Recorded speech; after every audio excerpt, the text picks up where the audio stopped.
போட்டதுக்கப்புறம் ஒரு 5 மினிட்ஸ் சிம்மில் வச்சு வேக.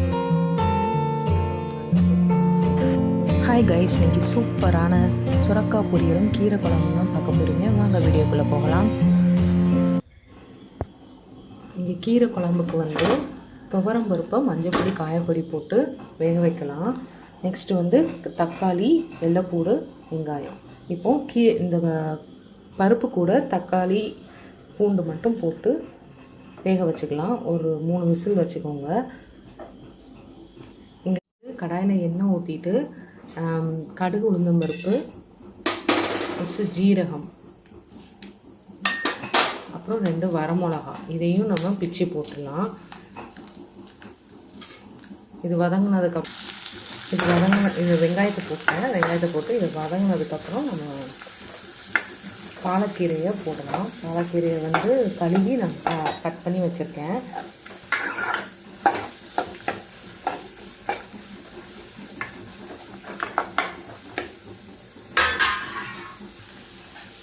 இந்த அளவுக்கு வதங்கினா போதும்.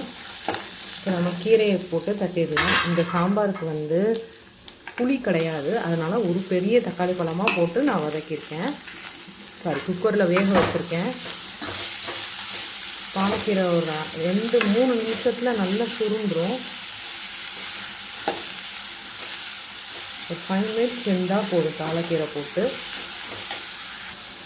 இந்த அளவுக்கு சுருங்கினா போதும்.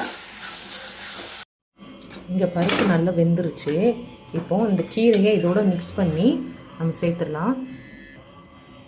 கீரை சேர்த்துட்டேன். இது வந்து எவ்வளோ நீங்கள் தண்ணி ஊற்றணும்னு நினைக்கிறீங்களோ ஒரு 1.5 டம்ளர் தண்ணி வெந்நி கொதிக்க வச்சு ஊற்றிக்கோங்க. இல்லைன்னா கீரை குழம்பு வந்து மாதிரி சளிச்சிடும். குழம்புல உப்பு சேர்த்துக்கலாம். இப்போ நான் 1.5 ஸ்பூன் போட்டிருக்கேன். இங்கே வந்து மிளகா வத்தல் பொடி 1 ஸ்பூன் போட்டிருக்கேன். மஞ்சள் பொடி தேவைன்னா போட்டுக்கோங்க. எனக்கு கலர் பத்தாத மாதிரி இருந்தது, அதனால் நான் மஞ்சள் பொடி போட்டுக்கிறேன்.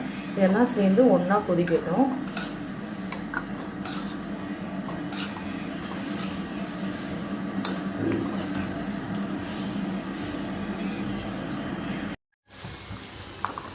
கீரை குழம்பு நல்லா கொதிச்சிருச்சு, ரெடி ஆயிடுச்சு கீரை குழம்பு.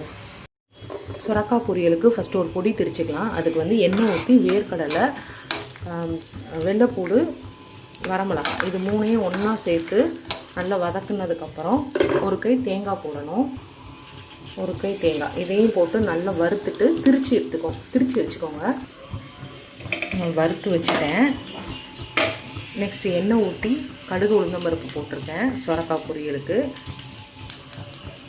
கருவேப்பிலை, அப்புறம் நான் கட் பண்ணி வச்ச அந்த சுரக்காய், இது எல்லாத்தையும் போட்டு வதக்கணும்.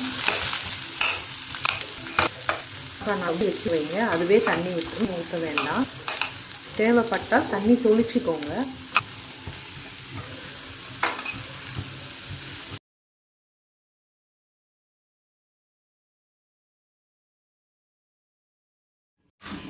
சுரக்காய் பொரியல் அப்பப்போ எடுத்து கிளறி விட்டுக்கோங்க, அடி பிடிச்சிடக்கூடாது. தண்ணி தேவைப்பட்டுச்சுன்னா தண்ணி தொளிச்சிக்கோங்க. எனக்கு பாதி வெந்துருச்சு. இன்னொரு 2 மினிட்ஸ் கழிச்சா எனக்கு வெந்துடும். வெந்ததுக்கப்புறம் நம்ம வறுத்து வச்சுருக்கிற அந்த பொடியை வந்து திருப்பி வந்து போட்டுடலாம்.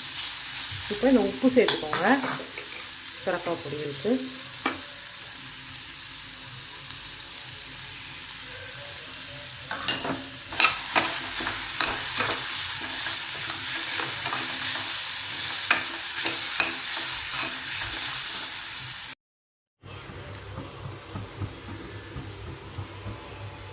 போட்டதுக்கப்புறம் ஒரு 5 மினிட்ஸ் சிம்மில் வச்சு வேக வச்சுக்கோங்க.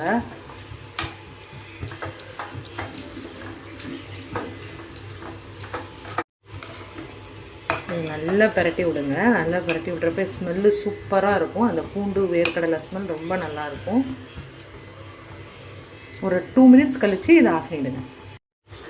நம்மளுடைய சுரக்காய் பொரியல் ரெடி. ஹாய் கைஸ், இன்றைக்கி லன்ச்சு அண்ட் பிரேக்ஃபாஸ்ட் இதோடு முடிஞ்சது. நாளைக்கு இன்னொரு வீடியோ என்னென்னு பார்க்கலாம். இன்றைக்கி என்னென்ன லன்ச் என்னென்னு பார்த்தோம்னா சுரக்காய் பொரியல், கீரை குழம்பு, வெண்டைக்காய் பொரியல். நெக்ஸ்ட்டு வந்து மார்னிங் பிரேக்ஃபாஸ்ட்டுக்கு ரவா பாத், இங்கே சாதம். தேங்க்யூ ஃபார் வாட்சிங்.